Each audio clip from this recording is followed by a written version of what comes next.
How much scope is there for e-commerce in Africa? One of the continent's most prominent players, Jumia, managed to expand its customer base, but revenue remains below expectations. It has often been called the African Amazon. The online retailer Jumia sells a broad variety of goods.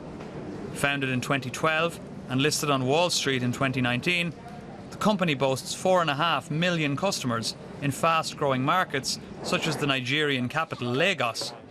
Until now, traditional brick-and-mortar retailers have held sway across the African continent. Just 1% of goods are sold online. Today we are present in 14 countries in Africa. These 14 countries encompass almost 700 million people, and we have more than 6,000 employees working at Jumia, more than 80,000 salespeople who sold on Jumia last year, and several million customers who use Jumia to help them access these products and services. Founded by two French entrepreneurs, and with headquarters in both Germany and Dubai, the online retailer faces growing competition from domestic rivals in its African markets. Well, for more on that story, I'm joined by Moses Acquah from Afrolynk here in Berlin. Good to have you with us, Moses. Thank you, Monica. All right, would you invest in Jumia right now? Well, I would say yes, on certain conditions.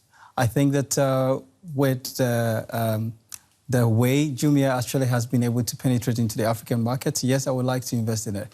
But again, it also comes down to what exactly makes such a company become investable. And I think that, unfortunately, the hype that actually took Jumia from their initial entry, which was about $14 to about $45, actually was normally gave the early investors a quick win. But if you look at what Jumia could have done, which is basically looking at the customer base they have in Africa, why didn't they also connect with these people to also invest in such a company? That could have actually retained such growth. Because one of the things we see is that, yes, they had an IPO in New York. What about the local stock exchange markets? But that raises a question that comes up again and again. Is Jumia an African company? Yeah, that is actually one of the biggest questions that people are asking. Because, yes, it's a German company that is operating in Africa.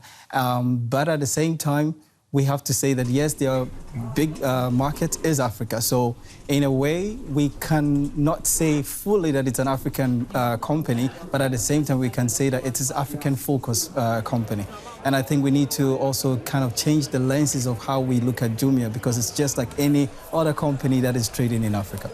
And it is a company that only recently lost its unicorn status. That means its value dropped below the $1 billion mark. How significant is that?